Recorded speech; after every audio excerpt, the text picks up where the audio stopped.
গভীর রাতেই ভারত পাকিস্তানে 3টা লোকেশনে 9টা টার্গেটে মিসাইল আক্রমণ করেছে।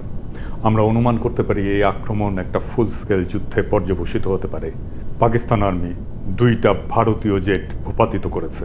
ভারতের মিসাইল আক্রমণে পাকিস্তানের 3জন নাগরিক নিহত হয়েছে, যার মধ্যে একজন শিশু।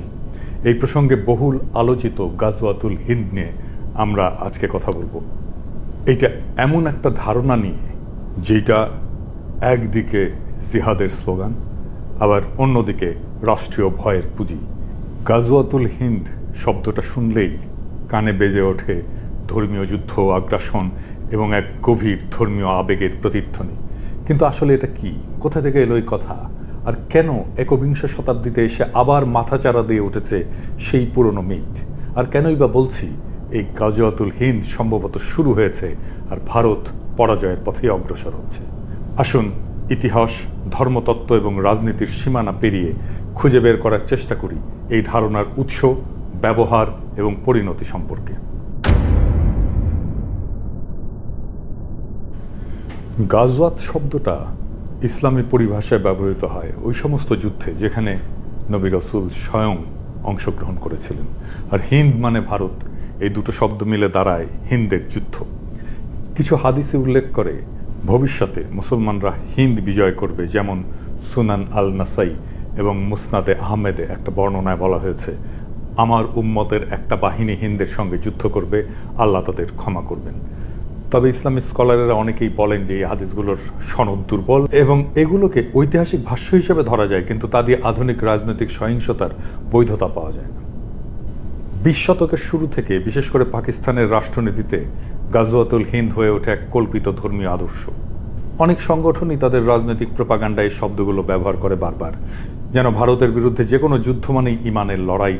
এই ধারণা ব্যবহার করে রাষ্ট্রীয় সহিংসতা, সীমান্ত সন্ত্রাসকে বৈধতা দেওয়ার চেষ্টা করা হয়। আবার পাশাপাশি এই টার্মটাকে ধরেও ভারতের মুসলমানদের সন্দেহের চোখে দেখার সুযোগটাকে সৃষ্টি করা হয়।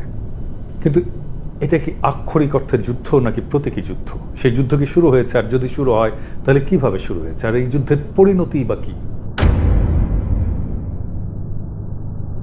আমার মনে হয় এই লড়াই শুরু হয়েছে, আর এটা শুরু করেছে বিজেপি আর আরএসএস এর হিন্দুত্ববাদী রাজনীতি দিয়ে। এই যুদ্ধটা বাস্তবে অস্ত্রের নয়, বরং পরিচয় নির্মাণের যুদ্ধ, যা ভারতীয় উপমহাদেশকে ঠেলে দিয়েছে একত্ববাদের প্রবণতা এবং আত্মবিরোধী সংকটের দিকে। কিভাবে? ইসলামকে মোকাবেলা করতে গিয়ে হিন্দুত্ববাদ হিন্দু ধর্মের আত্মবিনাশ ডেকে আনছে। এমন একটা আত্মঘাতী প্রকল্পে তারা লিপ্ত হয়েছে যা আদতে শেষ বিচারে হিন্দু ধর্মকেই ধ্বংস করে দেবে। হিন্দুত্ববাদ যতটা না ইসলাম বিরোধী, তার চেয়েও বেশি হিন্দু ধর্ম বিরোধী। কারণ ইসলামকে পরাস্ত করতে গিয়ে সে নিজেরই ধর্মকে এমন এক কাঠামোর ভেতরে বন্দী করতে চায় যা ইসলামিক তৌহিদ বা মনোথেইজমের ছায়া। ইসলাম এবং হিন্দু ধর্মের মূল তফাৎ হচ্ছে বহুত্ববাদ বনাম একত্ববাদ। দুই ধর্মের দুই আত্মা। ইসলাম জন্ম থেকে একত্ববাদী এবং তার ইমানের কেন্দ্রে এক এবং অদ্বিতীয় আল্লাহর ধারণা। হিন্দু ধর্ম ঠিক তার উল্টো, সে দাঁড়িয়ে আছে বহুপদ, বহুদেব, বহু সাধনার উপরে। তন্ত্র, যোগ, শাক্ত, বৈষ্ণব, শৈব, অদ্বৈত, এক একটা ধারা, এক একটা জগৎ। ভগবত গীতায় কৃষ্ণ বলেছেন যে যে যেভাবে আমাকে চায় আমি সেভাবেই তার কাছে ধরা দিই। এই কথাটাই হিন্দু ধর্মের বহুত্ববাদী হৃদয়। কিন্তু হিন্দুত্ববাদ ইসলামকে পরাস্ত করতে গিয়ে ইসলামিক কাঠামো গ্রহণ করে ফেলে। হিন্দুত্ববাদের মূল সমস্যা হলো এটা ইসলাম বা খ্রিস্টান মতবাদকে প্রতিযোগী ভাবতে গিয়ে তাদের কাঠামোকে নিজের অস্ত্র বানাতে চায়। যেমন এক জাতি, এক ভাষা, এক পরিচয়, এক সংস্কৃতি। এ সমস্ত ধারণা ইসলামী উম্মাহ বা খ্রিস্টান নেশন স্টেটের ধারণার কাছাকাছি। হিন্দুদের মাঝে ঐক্য প্রতিষ্ঠা করতে গিয়ে সে এক দেবতা, এক আচার, এক ভাষার সন্ধান করে। এই কারণেই সে নিজের ধ্বংস ডেকে আনে। কারণ হিন্দু ধর্ম কখনো ঐক্য দিয়ে টিকে ছিল না, টিকে ছিল সহাবস্থানে। একত্ববাদের দিকে ঝুঁকে পড়া মানেই তৌহিদের বিজয়। যখন হিন্দুত্ববাদ ইসলামকে ফাইট করতে যায় তখন সে আসলে তৌহিদেরই জয় নিশ্চিত করে। সে মূর্তি পূজাকে তখন লজ্জা হিসেবে দেখতে শুরু করে, পৌরাণিকতাকে অস্বীকার করে, আত্মতত্ত্ব, রূপক, রসতত্ত্বকে সরিয়ে দেয়, বেদান্তের তৎ-তম অসি এর বিপরীত তৈরি করে শুদ্ধ হিন্দু পরিচয়ের কাঠিন্য। এইভাবেই হিন্দুত্ববাদ বহুত্ববাদী আধ্যাত্মিকতাকে হত্যা করে, অর্থাৎ হিন্দু ধর্মকেই সে হত্যা করে। এভাবেই মোদি আত্মহননের পথে হিন্দুত্ববাদ দিয়ে হিন্দু ধর্মকে নিয়ে যাচ্ছে। এইভাবেই একদিন হিন্দুত্ববাদ যখন নিজের দেহে একক দেবতার ধর্ম নির্মাণ করবে, তখন সে নিজেই আর হিন্দু থাকবে না, সে হয়ে উঠবে একটা হিন্দু নামধারী ইসলামী রাষ্ট্রীয় কাঠামোর ছায়া, যার মধ্যে থাকবে না সাধনার পথ, থাকবে না দেবদেবী উপাসনা, থাকবে না অবতার তত্ত্ব, থাকবে না উল্টো যুক্তি।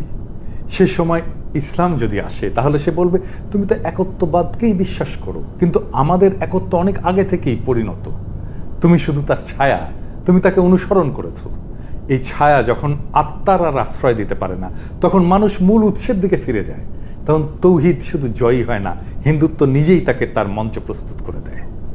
তাই গাজওয়াতুল হিন্দ কোনো বাহ্যিক যুদ্ধ নয়, এটা ভারতীয় পরিচয়ের মধ্যে এমন এক আত্মঘাতী দ্বন্দ্ব, যেখানে এক ধর্ম অন্য ধর্মকে মোকাবেলা করতে গিয়ে নিজেকেই তাকে রূপান্তর করে ফেলে। হিন্দুত্ব ইসলামকে হারাতে গিয়ে ইসলামিক কাঠামোকে গ্রহণ করে। এটাই আত্মহনন, এটাই ইতিহাসের সবচেয়ে বড় পরাজয়, যেখানে তুমি যেত না, বরং তোমাকে হারিয়ে অন্য কেউ তোমার জায়গায় দাঁড়িয়ে যায়। আমি যখন রেকর্ড করছি তখন ফ্রান্সে গভীর রাত, ঘড়ির কাঁটা থমকে নেই, কিন্তু সময় থমকে গেছে। ভারত পাকিস্তানের সীমান্তে যুদ্ধের দামামা, আলো নয় কেবল ধোঁয়া। পাকিস্তান দাবি করেছে ভারতের হামলায় নিহত হয়েছে 3 জন নিরস্ত্র মানুষ, একজন শিশু যার হাতে ছিল খেলনা, কোনো বন্দুক না। এটাই কি সেই যুদ্ধ যেটা বহুদিন ধরে গল্পে ছিল, হাদিসে ছিল, প্রপাগান্ডায় ছিল? গাজওয়াতুল হিন্দ, যার কথা একদা বলা হতো একদিন হবে, সেই যুদ্ধ কি আজকে শুরু হলো? নাকি আমরা অনেক আগেই চুপচাপ নিজের ভেতরে সেই যুদ্ধ শুরু করে ফেলেছি? বিজেপি আরএসএস যখন হিন্দু রাষ্ট্র গড়ার নাম করে হিন্দু ধর্মের বহুত্ববাদকে খরচা করে ফেলে, তখন তারা ইসলামকে হারাতে গিয়ে তৌহিদের কাঠামো নিজের ধর্মে বসিয়ে দেয়। আর এভাবেই গাজওয়াতুল হিন্দ কোনো মুসলিম বাহিনীর হাতে নয়, হিন্দুত্ববাদের হাতে ভারতের ভেতরেই শুরু হয়ে যায়।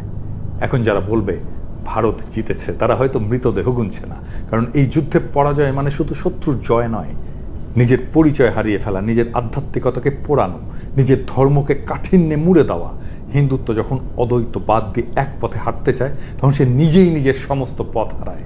আর তখন ইসলাম আসলে আর কিছু করেও না, সে শুধু দাঁড়িয়ে থাকা দেখে কিভাবে তার প্রতিদ্বন্দ্বী নিজেকেই প্রতিলিপি করে ফেলে। এই যুদ্ধের শেষে কি থাকবে? ভবিষ্যৎ হয়তো বলবে এই অঞ্চলে একদিন এমন এক ধর্ম ছিল যার নাম হিন্দু ধর্ম, যার অসংখ্য পথ ছিল, দেবতা ছিল, রূপক ছিল, নারী শক্তির পূজা ছিল, কিন্তু সে নিজেই নিজের শরীর পোড়ায় হিন্দু রাষ্ট্র নামের যজ্ঞকুণ্ডে। এই হলো গাজওয়াতুল হিন্দ, যেখানে শত্রু বাইরের কেউ নয়, শত্রু হয়ে ওঠে নিজের ভেতরের ভয়, প্রতিক্রিয়া আর পরিচয়হীনতা। এই হলো সেই সাংস্কৃতিক সুইসাইড, যার শেষে আর ধর্ম থাকে না, থাকে শুধু রাষ্ট্র।